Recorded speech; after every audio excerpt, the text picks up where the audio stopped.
नमस्कार दोस्तों, जय हिंद, वंदे मातरम। सभी प्यारे मित्रों का वेलकम, अभिनंदन है टीटी परिवार शिक्षकों के परिवार जायसवाल कोचिंग सेंटर पर, पावर्ड बाय शिक्षा ही प्रकाश है। दोस्तों, बात करने वाले हैं बाल विकास शिक्षा शास्त्र के प्रैक्टिस सेट नंबर 7 की बात करेंगे। महत्वपूर्ण 30 प्रश्न रहने वाले हैं। आपके सिलेबस, आपके एग्जाम पैटर्न की बात करेंगे। तो चलिए दोस्तों शुरू करते हैं। आई थिंक सभी प्यारे मित्र पहली बार विजिट कर रहे हैं। जितने मेरे प्यारे भाई बहन पहली बार विजिट कर रहे हैं, चैनल को सब्सक्राइब करें ताकि लेटेस्ट नोटिफिकेशन आपको मिलता रहे। साथ ही साथ आपको प्लेलिस्ट में बाल विकास प्रैक्टिस सेट का मिल जाएगा। सारी क्लास आपको फ्री ऑफ कॉस्ट मिलेगी, क्योंकि यह राष्ट्र हित में टीटी परिवार है, राष्ट्र हित में शिक्षा का परिवार है। तो चलिए शुरू करते हैं। पहले इस महत्वपूर्ण 30 प्रश्न को देखते हैं और आप लोगों को भी स्कोर यहाँ पे बताना है। कमेंट कर सकते हैं, फीडबैक बता सकते हैं कि इस 30 में से आपका, इस प्रैक्टिस सेट में से 30 में से आपका स्कोर कितना है। पहला प्रश्न है, स्क्रीन पर आइए देख लेते हैं। स्क्रीन पर प्रश्न यह है कि विद्यार्थियों से प्रतिक्रिया प्राप्त करने का आदर्श प्रतीक्षा समय का सही अनुपात में होना चाहिए। पिछले पाठों के प्रश्नों का उत्तर देने के लिए विद्यार्थियों द्वारा लिया गया समय, वास्तविक जीवन में प्रश्न की प्रासंगिकता या पाठचर्या में प्रकरण विशेष के लिए आवंटित समय या प्रश्न का कठिनाई स्तर की बात करेंगे। तो विद्यार्थियों से प्रतिक्रिया प्राप्त करने का आदर्श प्रतीक्षा समय के सही अनुपात क्या होगा? प्रश्न का कठिनाई स्तर की बात करेंगे। क्या हो जाएगा? प्रश्न का कठिनाई स्तर में सही अनुपात में होना चाहिए। आदर्श प्रतीक्षा समय की बात कर रहे हैं। दूसरा प्रश्न है, स्क्रीन पर है। क्या प्रश्न है? मान लीजिए कि आप विद्यालय शिक्षा बोर्ड के अध्यक्ष हैं, तो आप अपने अधिकार क्षेत्र के अंतर्गत आने वाले विद्यालयों की शिक्षा की संपूर्ण गुणवत्ता को सुधारने के लिए क्या योजना बनाएंगे? इस प्रकार का प्रश्न उदाहरण है निम्न स्तरीय अभिसारिका, निम्न स्तरीय अपसारिका, उच्च स्तरीय अभिसारिका या उच्च स्तरीय अपसारिका। ये आपके टीटी एग्जाम में पूछा गया प्रश्न है, रिपीटेड प्रश्न है। जी हाँ, ये आपके टीटी एग्जाम में पूछा गया प्रश्न है। राइट ऑप्शन हो जाएगा उच्च स्तरीय अपसारी की बात करेंगे, ऑप्शन नंबर डी की बात करेंगे। तीसरा प्रश्न आइए देख लेते हैं, स्क्रीन पर है। क्या है प्रश्न? कि सीखने का आकलन और आकलन अनुदेशन के बीच के दृढ़ीकरण द्वारा सीखने को प्रभावित करता है। देखिए ध्यानपूर्वक समझते हैं, क्वेश्चन बहुत ही इंपॉर्टेंट है, प्रश्न बहुत ही इंपॉर्टेंट है। समझने वाली बात यह है, एक एक पॉइंट, एक एक लाइन समझेंगे, तभी हमारा जो सपना है 30 आप में 20+ लाने का, वो आपका साकार हो जाएगा। तो सीखने का आकलन जो है, आकलन और अन्वेषण के बीच के दृढ़ीकरण द्वारा सीखने को प्रभावित करता है। का अंतर होगा, का भिन्नता होगा, के लिए संबंध हो जाएगा या के लिए अंतर हो जाएगा। 4 ऑप्शन दिए गए हैं, 4 में से आपको एक चूज करना है। तो सीखने के लिए आकलन और आकलन अनुदेशन के बीच संबंधों के दृढ़ीकरण द्वारा सीखने को प्रभावित करता है। तो हमारा सी ऑप्शन यहाँ पे फिट आएगा। 2 खाली स्थान है, यहाँ पे हमें फिट करना है। तो सीखने के लिए आकलन और आकलन अनुदेशन के बीच संबंधों का दृढ़ीकरण द्वारा सीखने को प्रभावित करना। चौथा प्रश्न देखते हैं कि आंतरिक रूप से अभिप्रेरित विद्यार्थी, जो विद्यार्थी आंतरिक रूप से अभिप्रेरित हो, उसका बाह्य रूप से अभिप्रेरित विद्यार्थी की तुलना में अभिप्रेरणा स्तर कम होगा। या आंतरिक रूप से अभिप्रेरित विद्यार्थी के लिए औपचारिक शिक्षा की आवश्यकता नहीं है, या उसके लिए पुरस्कार की बिल्कुल भी आवश्यकता नहीं है, या उसके लिए बाह्य पुरस्कार उसकी अभिप्रेरणा को बनाए रखने के लिए पर्याप्त नहीं है। सभी कमेंट करें। देखिए आंतरिक रूप से अभिप्रेरित जो विद्यार्थी होगा, उसके लिए बाह्य पुरस्कार उसकी अभिप्रेरणा को बनाए रखने के लिए पर्याप्त नहीं होगा। डी ऑप्शन सही हो जाएगा। पांचवा प्रश्न है, बेहतरीन प्रश्न है, ध्यानपूर्वक समझिए और आंसर दीजिएगा, फीडबैक कीजिएगा कि सतत और व्यापक मूल्यांकन की योजना में व्यापक शब्द के अलावा निम्नलिखित के द्वारा समर्थित किया जाता है। प्रश्न को समझिएगा, बहुत ही इंपॉर्टेंट, यह टॉप आपका प्रैक्टिस सेट है, यह ध्यान दीजिएगा। जितने मेरे प्यारे भाई बहन हैं क्वेश्चन को प्रैक्टिस सेट छोड़ के जाते हैं, ठीक है, कोई बात नहीं है।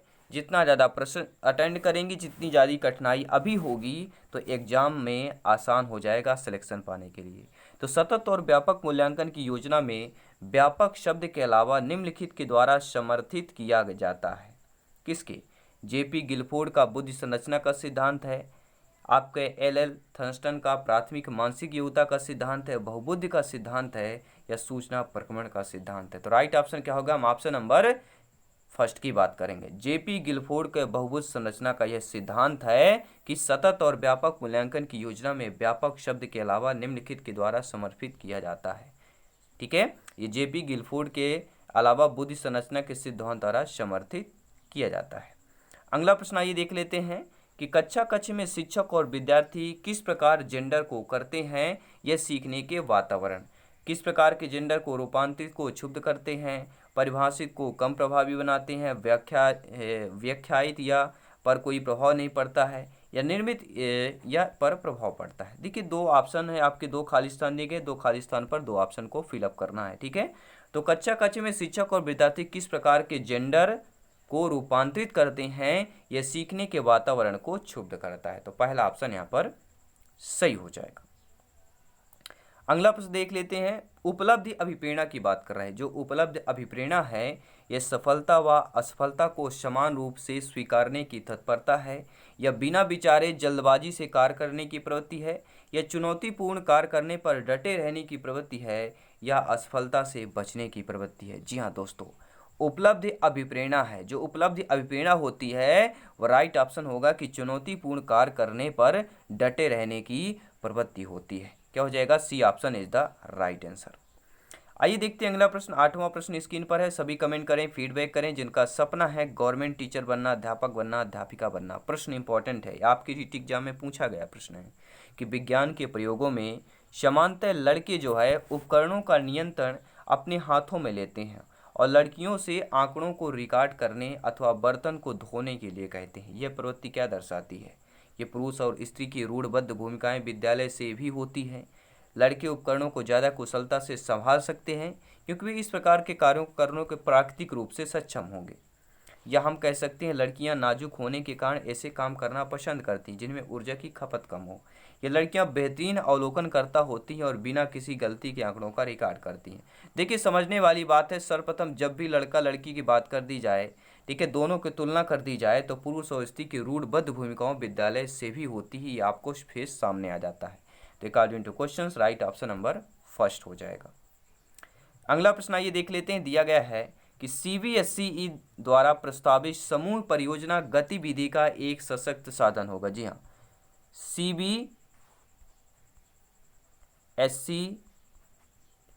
CBSE द्वारा प्रस्तावित समूह परियोजना गतिविधि का एक सशक्त साधन कौन सा होगा?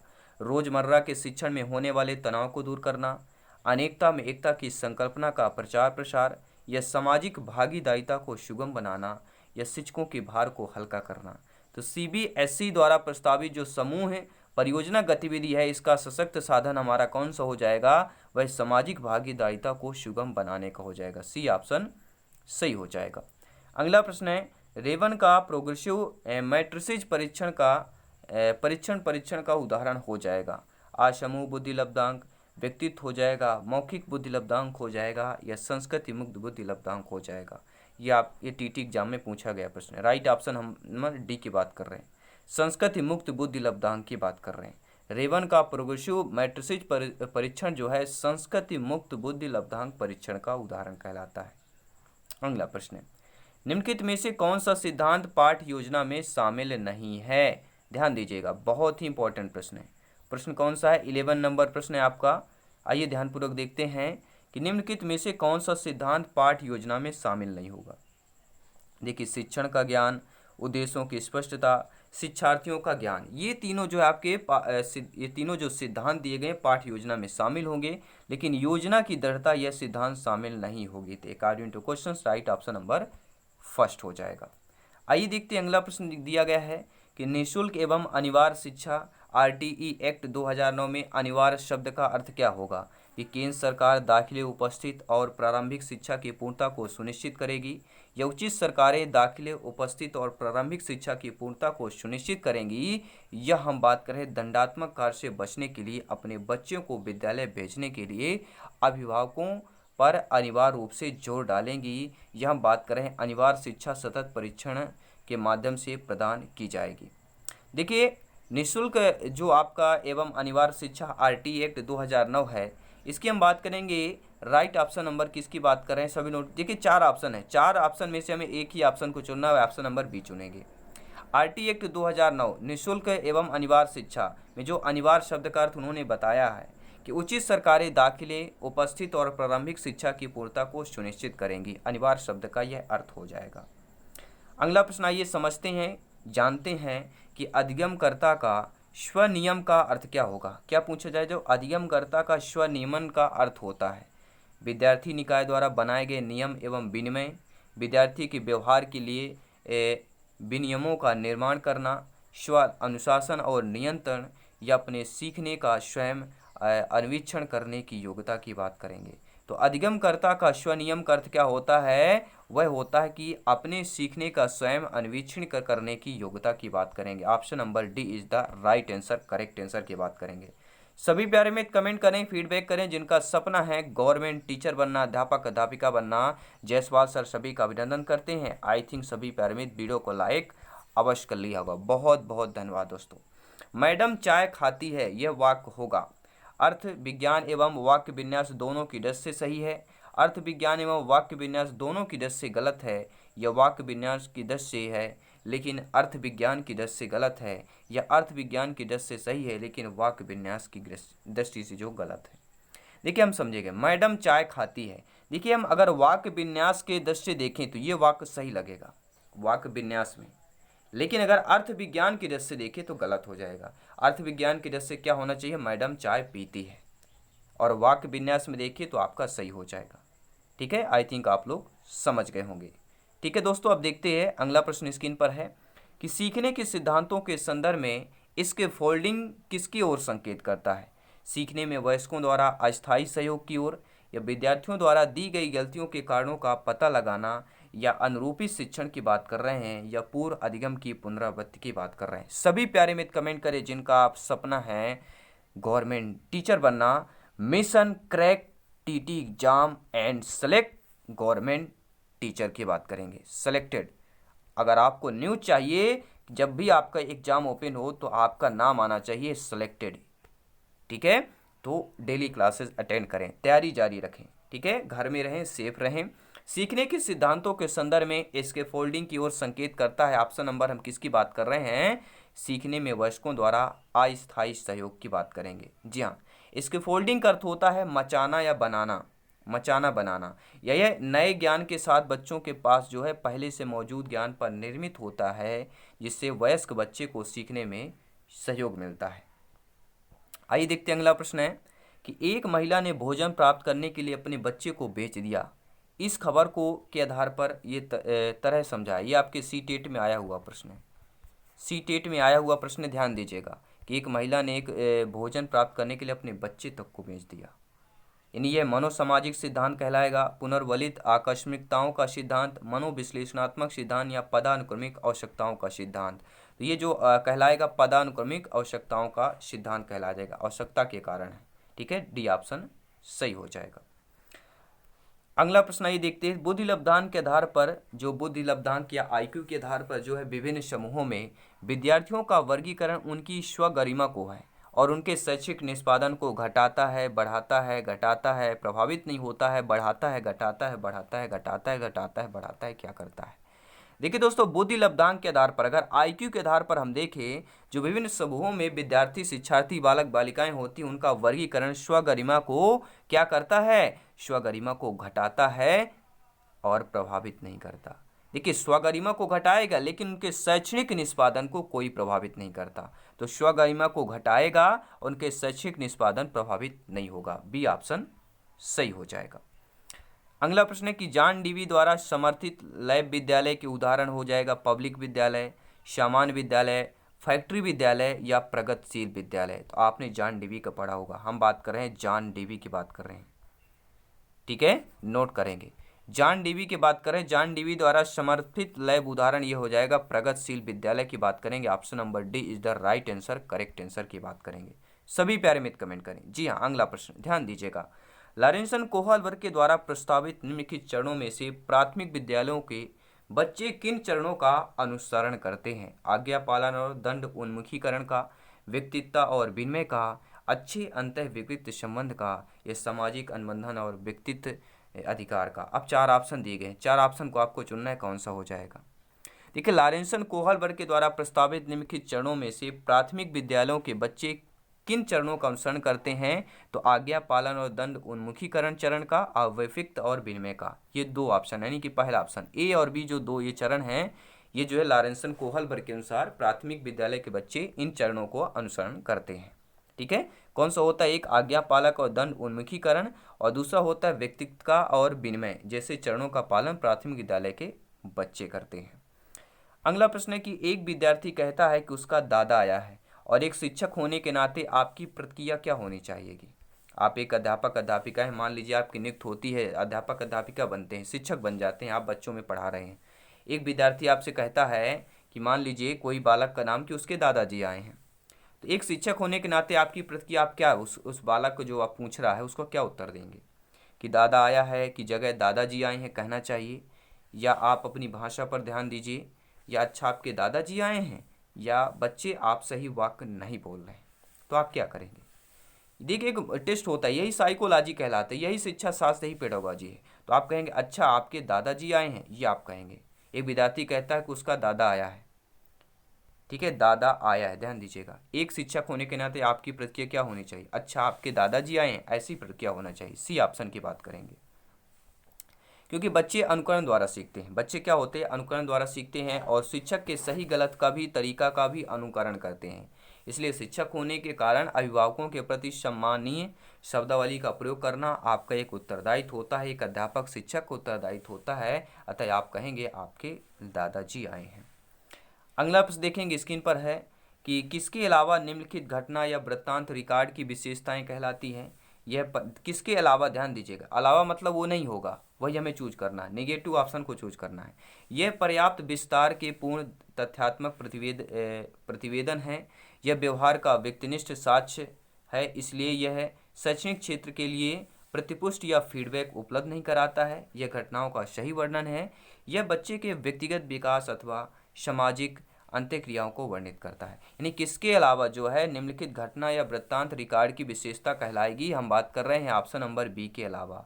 ऑप्शन नंबर बी के अलावा ए सी डी कहलाएगी, लेकिन किसके अलावा? तो ऑप्शन नंबर बी के अलावा। तो हमें ऑप्शन नंबर बी सही करना है, ठीक है, क्योंकि यहाँ पे ऑप्शन नंबर बी क्या दिया गया है कि यह व्यवहार का व्यक्तिनिष्ठ साक्ष्य है, इसलिए यह शैक्षणिक क्षेत्र के लिए प्रतिपुष्ट या फीडबैक उपलब्ध नहीं कराता है। तो जो वृत्तांत और घटनाएं होती हैं वह आपके प्रतिपुष्ट या फीडबैक उपलब्ध कराती है, लेकिन यह कह रहा है कि नहीं कराती हैं, तो इसके अलावा सारे आपके वृत्तांतिकार की विशेषताएं कहलाएंगी। अगला प्रश्न दिया गया है कि मिश्रित आयु वर्ग के विद्यार्थियों की कक्षा से व्यवहार रखने वाले शिक्षक के लिए किसका ज्ञान जो है सर्वाधिक महत्वपूर्ण होगा? उनके अभिभावकों का व्यवसाय, सामाजिक आर्थिक पृष्ठभूमि, सांस्कृतिक पृष्ठभूमि या विकासात्मक अवस्थाओं की बात करेंगे। सभी कमेंट करें। देखिए मिश्रित आयु वर्ग के विद्यार्थियों की कक्षा से व्यवहार रखने वाले शिक्षक के लिए क्या है? विकासात्मक अवस्थाओं का ज्ञान सर्वाधिक महत्वपूर्ण होता है। डी ऑप्शन आपका सही हो जाएगा। अगला प्रश्न आइए देख लेते हैं। प्रतिभाशाली जो बच्चे होते हैं बिना किसी सहायता के अपने सामर्थ्य का पूर्ण विकास करते हैं, मानव के लिए महत्वपूर्ण किसी भी क्षेत्र में अस्वभावतः अच्छा निष्पादन करते हैं, सामान्यतः शारीरिक रूप से कमजोर होते हैं और सामाजिक अंत्यक्रिया में अच्छे नहीं होते हैं, या सामान्यतः अपने शिक्षक को पसंद नहीं करते हैं। तो प्रतिभाशाली बच्चे के बारे में यहाँ पे पूछा जा रहा है। तो देखिए प्रतिभाशाली जो बच्चे होते हैं वह बिना किसी सहायता के अपने सामर्थ्य का पूर्ण विकास करते हैं, अर्थात according two questions right option number first हो जाएगा। सभी प्यारे मित्र कमेंट करें, फीडबैक करते रहें, लाइक शेयर करते रहें, और टेलीग्राम से जरूर जुड़ें, नोट्स पीडीएफ फाइल प्राप्त करें, इंस्टाग्राम फेसबुक पेज पर फॉलो करें, साथ ही साथ ट्विटर पर भी आप लोग फॉलो कर सकते हैं। अगला प्रश्न है, संकल्पनाओं की व्यवस्थित प्रस्तुत विकास के निम्नलिखित किन सिद्धांतों के साथ संबंधित हो सकती है? विकास के परिणाम स्वरूप वृद्धि होती है, विकास विषम क्या लिखा हुआ? विषम जातीयता के स्वायत्तता की ओर अग्रसर होता है, ये विद्यार्थी जो है भिन्न दरों पर विकसित होते हैं, विकास सापेक्ष रूप से क्रमिक होता है। समझिएगा ध्यानपूर्वक। संकल्पनाओं की व्यवस्थित प्रस्तुत विकास के निम्नलिखित किन सिद्धांतों के साथ संबंधित हो सकती है? संकल्पना की व्यवस्थित प्रस्तुत के बारे में बात कर रहे हैं। तो संकल्पना की व्यवस्थित प्रस्तुत विकास के जो है सापेक्ष रूप से क्रमिक सिद्धांतों के साथ संबंधित हो सकता है। डी ऑप्शन सही हो जाएगा। अगला प्रश्न है, शिक्षा का अधिकार अधिनियम आरटी एक्ट 2009 क्रियान्वयन के बाद कक्षा कक्ष अप्रभावित है, क्योंकि शिक्षा का अधिकार विद्यालय में कक्षा की औसत आयु को प्रभावित नहीं करता है, जेंडर के अनुसार अधिक समजाति है, आयु के अनुसार अधिक समजाति है, या आयु के अनुसार अधिक विषम जाति है। तो शिक्षा का अधिकार आरटी एक्ट 2009 क्या क्रियान्वयन के बाद कक्षा कक्ष में जो आएगा वह आयु के अनुसार अधिक समझाती है। सी ऑप्शन यहाँ पर सही हो जाएगा। और आपको पता है आरटी एक्ट एनसीएफ से प्रश्न आपको पूछे ही जाते हैं, तो आरटी एक्ट एनसीएफ से मोस्ट इंपॉर्टेंट क्वेश्चन की भी सीरीज आएगी। ठीक है, बाकी सारी क्लासेज आपको मनोविज्ञान, फिजिकोलॉजी, साइकोलॉजी, ठीक है, मनोविज्ञान का आपको प्लेलिस्ट मिलेगा, सारे आपको प्लेलिस्ट मिल जाएंगे। सारे प्लेलिस्ट जो है सारी क्लासेज फ्री ऑफ कॉस्ट है, क्योंकि राज टेट में टीटी परिवार आपका परिवार है, अवर फैमिली है, शिक्षकों का परिवार है। बात करेंगे बाल केंद्रित शिक्षा का समर्थन निम्नलिखित में से किस विचारक द्वारा दिया गया? एरिक एरिक्सन द्वारा, चार्ल्स डार्विन द्वारा, वीएफ स्किनर द्वारा या जॉन डेवी की बात करेंगे। सभी कमेंट करें। बाल केंद्रित शिक्षा का समर्थन जब भी बात करते एक ही नाम आता है, जॉन डेवी की बात करते, ऑप्शन नंबर डी की बात करते। जॉन डेवी द्वारा बाल केंद्रित शिक्षा का समर्थन किया गया था। 2-3 प्रश्न आइए देख लेते हैं। प्रतिभाशाली बच्चों के संदर्भ में संवर्धन का अर्थ क्या होगा? जो प्रतिभाशाली बच्चे होते हैं उनके संदर्भ में क्या संवर्धन एक आता है, तो संवर्धन का अर्थ क्या होगा कि ऐसे विद्यार्थी को वर्तमान स्तर ग्रेड को छोड़कर अगले उच्च ग्रेड में प्रोन्नत करना, आकलन की प्रक्रिया का संवर्धन करना, या शैक्षणिक गतिविधियों के संपादन में संवर्धन करना, या सह शैक्षणिक गतिविधियों के संपादन की गति को बढ़ाना। सभी कमेंट करें। तो देखिए, प्रतिभाशाली बच्चों के संदर्भ में संवर्धन का अर्थ यही होगा कि ऐसे विद्यार्थियों को वर्तमान स्तर के ग्रेड को छोड़कर अगले उच्च ग्रेड को प्रोन्नत करना, यह कहलाएगा संवर्धन का अर्थ कहला जाएगा। ठीक है, चलिए अगला प्रश्न है। एकल अभिभावक वाले बच्चे को पढ़ाते समय शिक्षक को, देखिए एकल अभिभावक अर्थात समझने वाली, जब आप अध्यापक अध्यापिका बनेंगे, शिक्षक अध्यापक अध्यापिकाएं बनेंगे। एकल अभिभावक यानी ऐसा बालक बालिका जिसका अभिभावक एक हो, माता हो या पिता हो। ठीक है, एकल अभिभावक वाले बच्चे को पढ़ाते समय एक आप अध्यापक अध्यापिका शिक्षक शिक्षिका हैं तो स्थिर और एक रूप वातावरण उपलब्ध कराना चाहिए, या इस स्थिति को अनदेखा करना चाहिए और ऐसे बच्चे के साथ अन्य बच्चों के साथ समान व्यवहार करना चाहिए, या इस प्रकार के बच्चे के साथ भिन्न प्रकार के व्यवहार करना चाहिए, या ऐसे बच्चों को कम गृह कार्य देना चाहिए। आप क्या करेंगे? एक शिक्षक हैं, आपको ध्यान देना है, एकल अभिभावक वाले बच्चे को इस तथ्य को अनदेखा करना है कि वो बच्चे के अभिभावक एकल है, दुई है, कितने हैं? आप एक शिक्षक हैं, आपका कार्य है शिक्षा देना, अर्थात इस तथ्य को अनदेखा करना कि ऐसे बच्चे के साथ अन्य बच्चों के साथ आपको समान व्यवहार करना चाहिए। जैसे सभी बच्चों को पढ़ा रहे हैं वैसे भी उसी बच्चे को पढ़ाना है। ठीक है, आई थिंक आप लोग समझते हैं, ज्ञानी है, सर्वज्ञ, व्याख्याता हैं आप लोग। जायसवाल सर सभी को नमन करते हैं, सभी मित्रों को जय हिंद, वंदे मातरम, इंकलाब जिंदाबाद। आइए देखते हैं 2-3 और प्रश्न है, 2 प्रश्न है। प्रतिभाशाली विद्यार्थियों के लिए निम्नलिखित में से कौन सी गतिविधि सर्वाधिक उपयुक्त होगी? अभी हाल ही में हुए मैच का प्रतिवेदन लिखना, या दी गई संकल्पनाओं के आधार पर मौलिक नाटक लिखना, या 5 पाठों के अंत में दिए गए अभ्यासों को एक बार में हल करना, या शिक्षक दिवस पर कक्षा को पढ़ाना। तो प्रतिभाशाली विद्यार्थियों के लिए निम्नलिखित में से कौन सी गतिविधि जो है सर्वाधिक उपयुक्त होगी? वह गतिविधि है कि दी गई संकल्पनाओं के आधार पर मौलिक नाटक लिखने को कहना। B option is the correct answer, right answer. जी हाँ, आपका प्रैक्टिस सेट नंबर 7 का अंतिम 30वां प्रश्न है कि शारीरिक गतिक बुद्धि रखने वाले बच्चे की अंतिम अवस्था निम्नलिखित में से कौन सी हो सकती है? शल्य चिकित्सक, वाचक, राजनीतिक नेता या कवि की बात करेंगे। सभी कमेंट करें जिनका सपना है अध्यापक अध्यापिका बनना, शिक्षक बनना। देखिए, शारीरिक गतिक बुद्धि रखने वाले बच्चे की अंतिम अवस्था निम्नलिखित में से शल्य चिकित्सक की हो सकती है। किसकी होगी? क्योंकि यहाँ पे शारीरिक गतिक संबंधी, तो शारीरिक गतिक बुद्धि रखने वाले बच्चे की अंतिम अवस्था क्या कहलाएगी? शल्य चिकित्सक की बात करेंगे। तो ये 30 प्रश्न आपको प्रैक्टिस सेट सीडीपी बाल विकास एवं चाइल्ड डेवलपमेंट का कैसा लगा नीचे कमेंट करें, फीडबैक करें और तैयारी जारी रखें। हर एक क्लास, हर एक कंसेप्ट आपको मिलता रहेगा और टेलीग्राम पे, व्हाट्सएप ग्रुप पे नोट्स पीडीएफ फाइल आपको मिलती रहेगी। जल्द ही मिलते हैं नेक्स्ट क्लास पे। सभी मित्रों को जय हिंद, वंदे मातरम, धन्यवाद सभी का।